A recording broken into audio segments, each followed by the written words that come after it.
Hello everybody, हमारा heat and temperature chapter चल रहा है, उसका ये लास्ट टॉपिक है। ठीक है। Specific heat, the quantity of heat energy required to raise the temperature of 1 kg of mass of a substance through 1 degree centigrade is called specific heat. मतलब 1 kilo substance वाले मास को 1 डिग्री सेल्सियस के temperature देने के लिए जितनी भी heat लगेगी वो हो जाएगी उसकी स्पेसिफिक हीट। ठीक है। In SI system its unit is joule. Unit of specific heat is equal to K J kilo joule, K G kilogram और डिग्री सेंटीग्रेड, और केजे केजी और केल्विन। ये यूनिट ऑफ स्पेसिफिक हीट है, ये हमें बराबर ध्यान रखना है। अभी जो मैंने टिक मार्क किया है वो अंडरलाइन किया है या फिर ब्रैकेट किया है वो अपने वर्कशॉप के रजिस्टर में लिख लेना है। ठीक है, वो इम्पोर्टेंट चीज़ है तो वो हमें लिख लेना है। टिक मार्क किया मैंने, ऐसे टिक मार्क किया होगा, ऐसा ब्रैकेट किया होगा, अंडरलाइन किया होगा, वो सब अपने रजिस्टर में लिख लेना है। उतना ही लिखना है। It is represented by C. In CGS system the specific heat of water is equal to 1। देखो स्पेसिफिक हीट दिया, किससे दिया? वाटर का।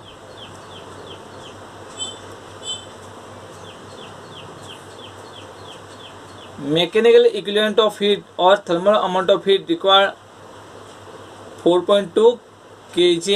ये भी बहुत इम्पोर्टेंट है, ये आप लिख लेना है। 4.2 किलो जूल केजी और केल्विन। अभी देखो यहाँ पे एक टेबल दिया है, सब्सटेंस मतलब पदार्थ, और ये उनकी स्पेसिफिक हीट दी है। वाटर की कितनी है स्पेसिफिक हीट? 1। कॉपर की 0.1। आयरन मतलब लोखंड की 0.12। एल्यूमिनियम की 0.22। ये उनकी स्पेसिफिक हीट है। ये भी बाय हार्ट करना है हमें। ठीक है, इसका ये सब हमें बाय हार्ट करना होगा।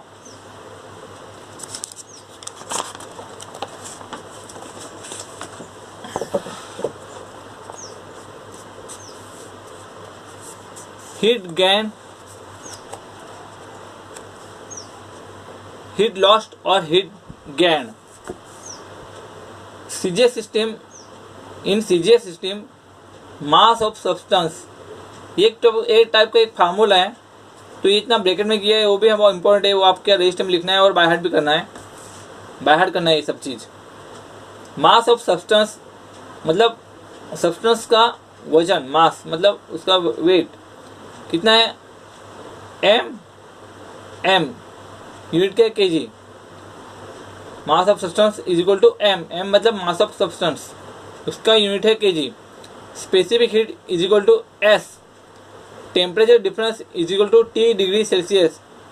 टेम्परेचर डिफरेंस मतलब T2 माइनस T1 हम लोग जो बोलते हैं ना, कोएफिशिएंट ऑफ लीनियर एक्सपेंशन में हमने देखा है कि T2 माइनस T1 मतलब वो क्या होता है? Is equal to T. T2 minus T1 is equal to T. Heat lost और gain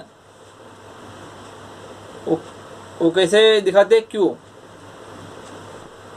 is equal to MST calorie. देखो हीट लॉस्ट और गेन Q, उसका फार्मूला है MST और इसका यूनिट है कैलोरी। ये कैलोरी में उसको हम बताते हैं हीट लॉस्ट और गेन को। In SI system heat lost और gain is equal to MCT kilo joule. देखो इस यहाँ पे ऐसा सिस्टम में किलो जूल है।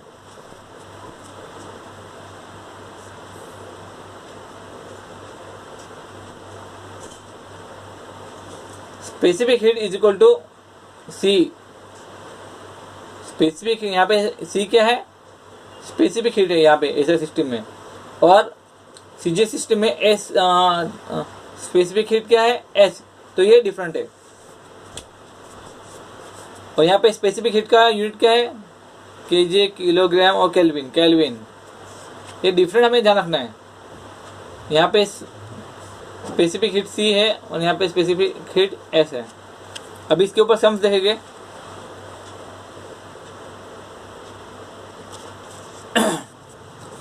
Calculate the heat required to raise the temperature of 25 gram of water from 0 degree Celsius to 10 degree Celsius.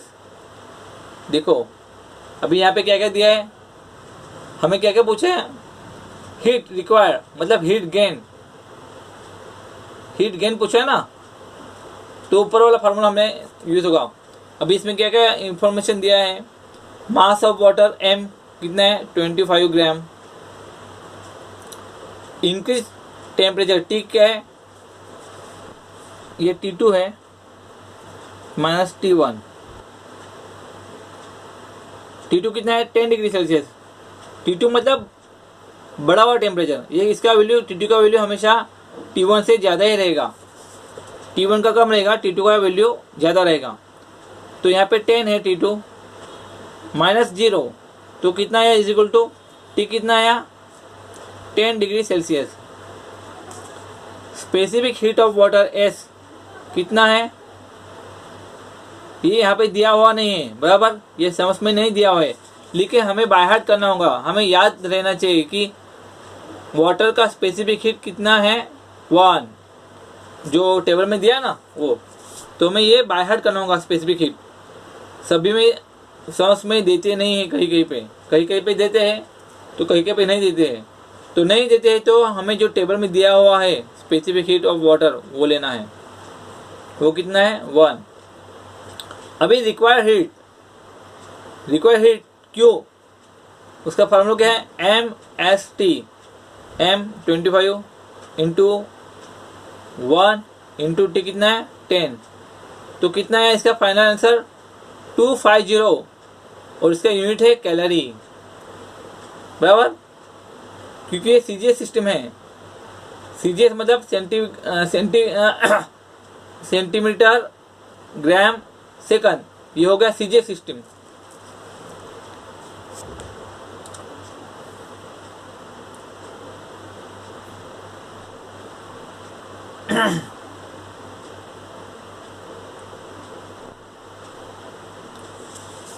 Next sum है, ये next sum model 2। Calculate the amount of heat required to raise the temperature of 1 litre of water by 10 degree Celsius. देखो यहाँ पे क्या क्या दिया है, क्या निकलना है, अमाउंट ऑफ हीट यहाँ पे निकालना है। तो क्या क्या दिया है पहले वो लिख लेना है। कभी भी सम सॉल्व करते टाइम सम्स में क्या क्या इन्फॉर्मेशन दी है वो पहला लिख लेना है। तो क्या दिया है, कैपेसिटी ऑफ वाटर कितना है, कैपेसिटी ऑफ वाटर 1 लीटर है बराबर। यहाँ पे वजन दिया है क्या, नहीं दिया है। तो मास ऑफ वाटर M क्या आएगा, M 1 into 1 is equal to 1 kg। अभी 1 इंटू 1 मतलब क्या, क्यों किया ऐसा, क्योंकि यहाँ पे 1 लीटर दिया है, तो 1 litre is equal to 1 kg होता है। वाटर का क्या होता है 1 litre is equal to 1 kg, ठीक है। 1 litre is equal to 1 kg, यहाँ पे 1 लीटर दिया है इंटू 1, तो यहाँ पे कितना आएगा 1 kg। वाटर का मास 1 लीटर मास का 1 लीटर वाटर का मास कितना होता है 1 kg। 1 litre is equal to 1 kg, ये ध्यान में रखना है। Increase temperature T 10 degree Celsius,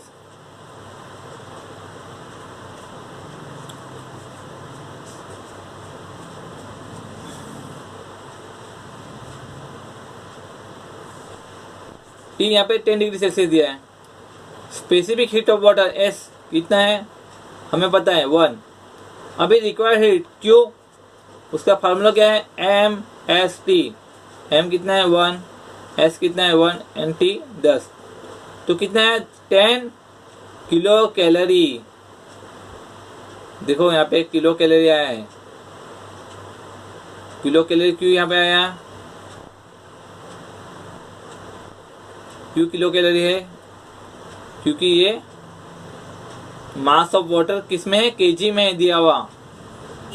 ऊपर वाले सब में ग्राम में था इसलिए वो कैलोरी आया, लेकिन यहाँ पे क्या है, मास ऑफ वाटर किस में है, किलोग्राम में है, इसलिए यहाँ पे किलो कैलोरी आया। बराबर, ये आपको ध्यान में होना चाहिए। थर्ड सम है,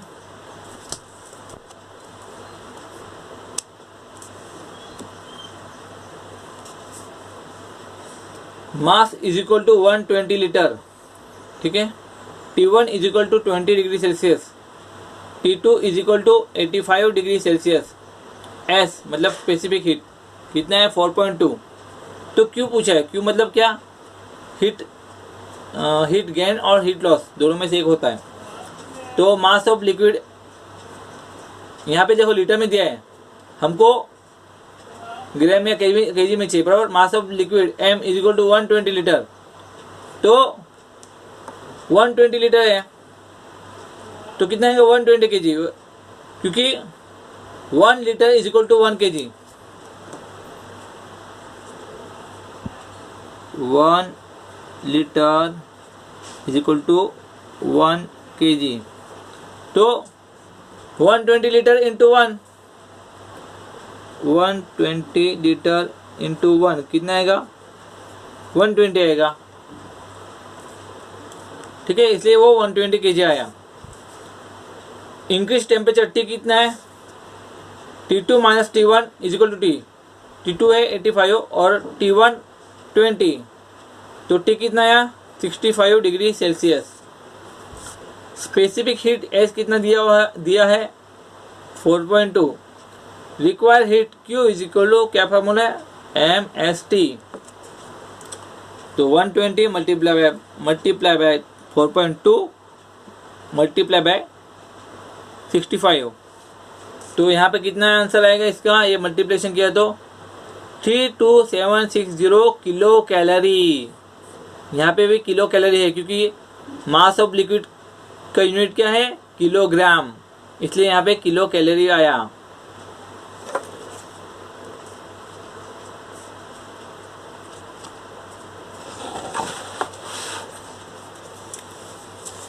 हाँ, मॉडल 4, नेक्स्ट सम।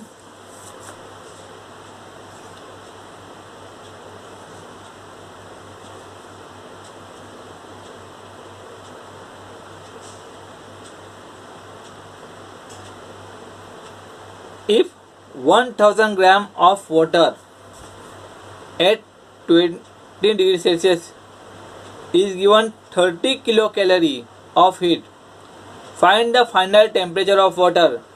अभी यहाँ पे क्या पूछा है, find the final temperature of water, मतलब T2, ठीक है। दो टाइप के टेम्परेचर होते हैं, एक इनिशियल टेम्परेचर और दूसरा फाइनल टेम्परेचर। इनिशियल मतलब स्टार्टिंग का टेम्परेचर और फाइनल मतलब टेम्परेचर बढ़ने के बाद जो दूसरा टेम्परेचर मिलता है T2, वो हो गया फाइनल टेम्परेचर। वो फाइनल टेम्परेचर क्या होता है, T2 होता है। अभी इसमें क्या क्या दिया हुआ है सम्स में, मास ऑफ वाटर M दिया हुआ है, कितना 1000 ग्राम है, ग्राम है, ठीक है। इनिशियल टेम्परेचर T1 किसमें कितना है 20 degree Celsius. Specific heat of water S कितना है 1 है, ये हमको पता है by table. Required heat Q is equal to MST, ये फार्मूला है। तो रिक्वायर्ड हीट Q कितना दिया हुआ है 30 किलो कैलोरी। देखो अभी 30 किलो कैलोरी दिया हुआ है, इसलिए हम लोग ने यहाँ पे देखो मास ऑफ वाटर M 1000 ग्राम दिया हुआ है, बराबर। तो हमने इसको केजी में कन्वर्ट किया, तो केजी में कन्वर्ट किया तो 1000 ग्राम इज इक्वल टू कितना आता है 1 केजी। क्यों कन्वर्ट किया, क्योंकि ये यहाँ पे किलो कैलोरी, यहाँ पे हीट किस में दिया हुआ है, किलो कैलोरी में दिया हुआ है, इसलिए हमने ग्राम को केजी में कन्वर्ट किया। तो रिक्वायर्ड हीट कितना है 30 kilo calorie is equal to M कितना है 1 kg बराबर 1 kg का 1 एस 1 टी कितना है टी हमें टी नहीं दिया हुआ है। टी का मतलब क्या है T is equal to T2 minus T1 तो T is equal to T2 minus T1 T is equal to T2 minus T1 बराबर। तो ये T2 निकालना है हमें फाइनल टेम्परेचर माइनस T1 कितना है 20 देयरफॉर अभी T2 minus therefore T2 minus 20 is equal to 30 kilo calorie 30 kilo calorie 1 into 1 कितना आएगा 1 बराबर। तो 1 का वो मल्टीप्लिकेशन किया तो 1 ही आएगा। तो रहा क्या T2 minus 20 is equal to 30 kilo calorie therefore T2 is equal to 30 plus 20 ये माइनस साइन माइनस 20 यहाँ पे गया तो वो प्लस हो जाएगा। तो कितना है T2 50 degree Celsius.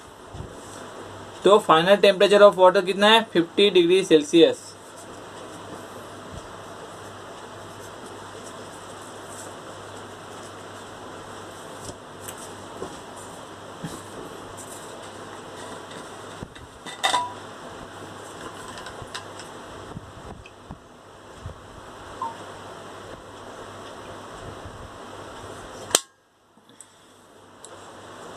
Next sum है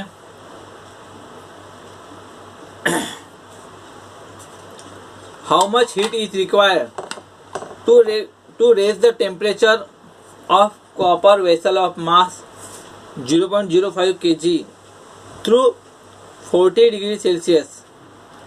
the specific heat of copper is 390 joule per kg per degree Celsius. देखो ये थोड़ा अलग है वो सेम ही है।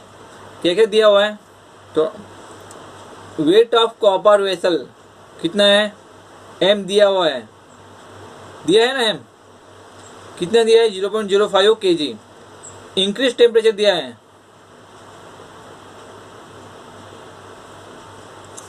कितना है थ्रू 40 डिग्री सेल्सियस। T दिया है इंक्रीज टेम्परेचर मतलब T कितना दिया है 40 degree Celsius. Specific heat of copper कितना है S दिया हुआ है यहाँ पे दिया है 390 joule per kg per degree Celsius. तो required heat Q is equal to M S T m दिया है S दिया है T दिया है। तो ये सब मल्टीप्लिकेशन करेंगे तो कितना आएगा 780 जूल। देखो यहाँ पे यूनिट क्या है जूल है इसलिए यहाँ पे जूल आया क्योंकि यहाँ पे यूनिट दिया हुआ है ना। जहाँ पे यूनिट दिया नहीं रहता है वहाँ पे हम लोग कैलोरी या किलो कैलोरी डालते हैं लेकिन यहाँ पे ऑलरेडी स्पेसिफिक हीट का यूनिट दिया हुआ है बराबर। तो यूनिट जूल में है इसलिए यहाँ पे जूल में आया ये भी ध्यान रखना है। तो ये सब सम्स आपको सब फार्मूले बाय हार्ट करना है। ये भी एक वैसा ही सम्स है।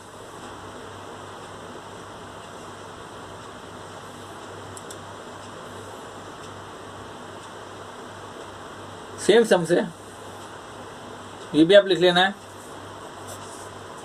अपने रजिस्टर में। तो यहाँ पे हमारे चैप्टर कंप्लीट हो गया हीट एंड टेम्परेचर। जो मैंने सिखाया है वो सब फार्मूले आपको बाय हार्ट करना है। मैंने जो बोला इसकी चैप्टर वाइज फार्मूले हर एक चैप्टर के फार्मूले चैप्टर वाइज फार्मूले आपको अलग अलग पेज में लिखना है। एक चैप्टर है उसके फार्मूले जितने भी है वो एक पेज में आने चाहिए। बाद में नेक्स्ट चैप्टर के फार्मूले वो दूसरे इसमें आने चाहिए पेज में। मतलब क्या आपको बाय हार्ट करने में अच्छा रहेगा। वो हर चैप्टर के फार्मूले आप अलग से लिख लेंगे तो आपको बाय हार्ट करने में वो आसानी रहेगी। ठीक है तो हमारे यहाँ पे heat and temperature chapter complete हो जाता है। आप रेगुलर आप आपकी स्टडी अपडेट होनी चाहिए, करते रहना चाहिए। स्टडी में गैप बिल्कुल नहीं करना है। आपकी एग्ज़ाम कब होगी बता नहीं सकते, ठीक है। डीजीटी ने टाइम टेबल भेजा है इसका एग्ज़ाम का, लेकिन हमारे स्टेट गवर्नमेंट ने अब तक कुछ उसका रिस्पांस नहीं दिया है, रिप्लाई नहीं दिया है कि कब एग्ज़ाम को लेना है। तो स्टेट गवर्नमेंट जब डिसीजन ले लेगी कि हाँ अभी ITI चालू करके आप एग्ज़ाम ले सकते हो, तो अभी एग्ज़ाम लेनी पड़ेगी, ठीक है। तो अपनी स्टडी चालू करना रखना है।